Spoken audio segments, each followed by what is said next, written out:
시계는 살 수 있지만 시간은 살 수 없다. 시계 만드는 기술이 뛰어난 한 젊은이가 있었습니다. 그는 시간이 정확하게 맞는 시계를 만들기 위해 늘 최선을 다했습니다. 내가 시계를 잘못 만들어서 사람들이 약속 시간을 어기게 되면 정말 큰일이야. 그는 늘 그런 생각을 하며 보이지 않는 부분까지 꼼꼼히 살피곤 했습니다. 세월이 흘렀습니다. 그는 결혼을 하고 예쁜 딸을 얻었습니다. 딸이 태어난 그날부터 온갖 기술과 정성을 다해 딸에게 줄 특별한 시계를 만들기 시작했습니다. 어느덧 딸은 어엿한 소녀로 자랐는데요. 어느 날 그는 그동안 몰래 만들어 왔던 시계를 딸의 손목에 채워주었습니다. 이 시계는 너만을 위해 만든 소중한 거란다. 잘 간직해야 한다. 그 시계는 다른 시계와 모양은 똑같았지만 초침, 분침, 시침이 각각 금, 은, 동으로 되어 있었습니다. 아버지가 준 시계를 환히 웃는 얼굴로 요모조모 살피던 딸이 이렇게 말했습니다. 아버지, 시침이 금, 분침이 은, 그리고 초침이 동이었더라면 더 좋았을 뻔했어요. 시계를 볼 때 맨 먼저 보는 게 시침이잖아요. 그는 잠시 빙그레 웃다가 딸에게 말했습니다. 그래, 다들 그렇게 생각하지. 그렇지만 초를 아끼지 않는 사람이 어떻게 분과 시를 아낄 수 있겠니? 시와 분은 초가 모여 만들어진단다. 초를 허비하는 것은 곧 황금을 버리는 것과 같단다. 초침이 가는 길이 바로 황금의 길이야. 인생의 시간이 초침에 의해 흐른다는 것을 잊지 말아라. 네. 딸은 아버지의 말씀에 고개를 숙이며 자신의 손목에 채워진 시계를 오랫동안 바라보았습니다. 1초가 모여 1분이 되고 1분이 모여 1시간이 됩니다. 불가에서는 1초 전이 전생이라고 하는데요. 1초라는 시간이 현생을 이룰 만큼 1초가 인생에서 중요하다는 것입니다. 그렇지만 우리 대부분 1초를 소중하게 생각하지 않고 살아요. 1초는 얼마든지 버려도 되는 것처럼 생각합니다. 시계공 아버지는 딸에게 시계의 중요성을 말하고 싶었던 게 아니라 1초라는 시간의 중요성을 말해주고 싶었던 것입니다. 제 책상 서랍 속에도 손목 시계가 몇 개 있는데요. 기념품이나 선물로 받은 것도 있고 직접 산 것도 있습니다. 예전엔 시계 하나 지니기 어려웠는데 요즘은 사용하지도 않는 시계가 몇 개나 됩니다. 시계가 많다고 해서 시간이 많아지는 게 아닌데도 말입니다. 시계 속에 시간은 들어있지 않습니다. 시계는 시간이 아닙니다. 시계는 시간의 흐름을 확인하고 인지할 수 있는 물건일 뿐 그 속에 제 인생의 시간은 없습니다. 저는 시간 안에 사는 존재이지 시계 안에 사는 존재가 아니잖아요. 시간은 소멸돼가는 본성을 지녔지만 시계는 하나의 물체 그대로 존재합니다. 언젠가 순천에 있는 정채봉 문학관에 가보았는데 그곳엔 동화작가 정채봉 씨가 늘 손목에 차고 다니던 시계가 그대로 진열돼 있었습니다. 정채봉의 인생의 시간은 사라졌으나 저와 함께 지하철 손잡이를 잡았을 때 보았던 시계는 그대로 존재해 있었습니다. 시계는 남아있지만 시간은 사라지고 시계는 살 수 있지만 시간은 살 수 없다는 사실이 절감되었습니다. 인생의 시간은 서로 사고 팔 수 있는 게 아니고 시계처럼 물질로 존재하는 게 아닙니다. 흔히 쇠털같이 많은 날, 깨알같이 많은 날로 인생의 시간을 표현하지만 인생에 그런 날은 없겠죠. 연말이 되어 한 해를 뒤돌아보면 더욱 그렇습니다. 지나온 한 해의 시간이 도대체 어디로 갔는지 알 수 없습니다. 그래도 곰곰 찾아보면 그것은 열심히 살려고 노력한 결과 속에 있었습니다. 열심히 시를 썼으면 그 시 속에, 열심히 꽃을 피웠으면 그 꽃 피우려고 하는 꽃 속에, 그리고 열심히 사랑했으면 그 사랑 속에 제 한 해의 시간은 존재해 있었습니다. 시간은 시간으로 존재하지 않고 노력의 결실로 존재하는 것 같아요. 부처님이 태어나신 네팔의 룸비니에 가보면 황량한 들판 한가운데 철조망이 둘러쳐져 있습니다. 그 안에 아기 부처님을 목욕시킨 연못과 보리수 한 그루가 있는데요.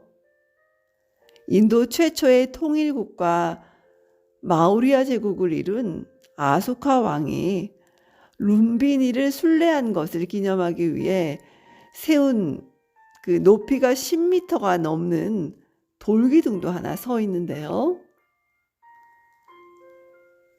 아소카 왕은 해외에 사절단을 보내 불교를 세계에 전파시킨 위대한 왕이죠.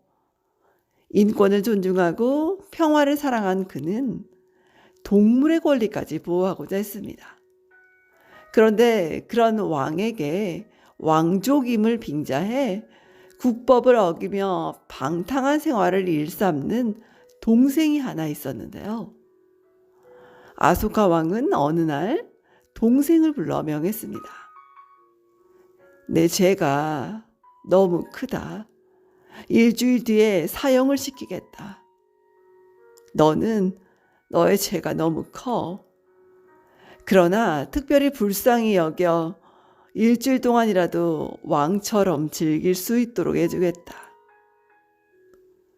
동생은 가슴이 덜컥 내려앉았으나 이왕 죽을 바에야 왕처럼 실컷 즐기다가 죽자는 생각이 들었는데요. 그래서 마음대로 왕처럼 즐기면서 하루를 보냈습니다. 그런데 다음날 아침이 되자 험상궂게 생긴 장사 한 사람이 그를 찾아왔습니다. 이제 죽을 날이 엿새 남았습니다. 장사는 다음 날도 또 그 다음 날도 찾아와 외쳤죠. 이제 죽을 날이 사흘 남았습니다. 동생은 장사가 찾아와 매일 그렇게 소리치는 바람에 재미있게 즐기지도 못하고 그저 불안하기만 했는데요. 드디어 사형 집행 날이 되었습니다. 그래, 그동안 잘 즐겼느냐? 왕이 동생에게 물었어요. 동생이 대답했습니다. 저 장사가 눈을 부릅뜨고 시시각각 남은 시간을 말하는데 어떻게 즐길 수가 있겠습니까? 그러자 왕이 말했습니다.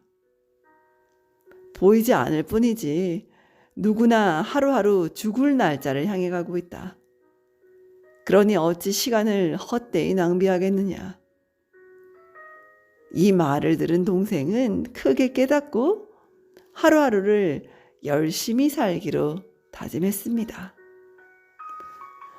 저는 이 일화를 통해 하루하루 죽을 날짜를 향해 가고 있다는 사실을 깜빡 잊은 채 살고 있는 저 자신을 발견합니다. 언젠가는 죽음이 찾아온다는 사실을 잘 알고 있으면서도 나에게만은 살아갈 날이 한없이 많이 남아있다고 믿고 있는 저 자신을 발견하게 되기도 하는데요. 요즘 제 주변을 살펴보면 가족도 친구도 스승님도 하나 둘씩 끊임없이 세상을 떠나고 있어요. 장례식장에 가서 그들의 죽음을 통해 나의 죽음을 생각하지만 그때뿐입니다.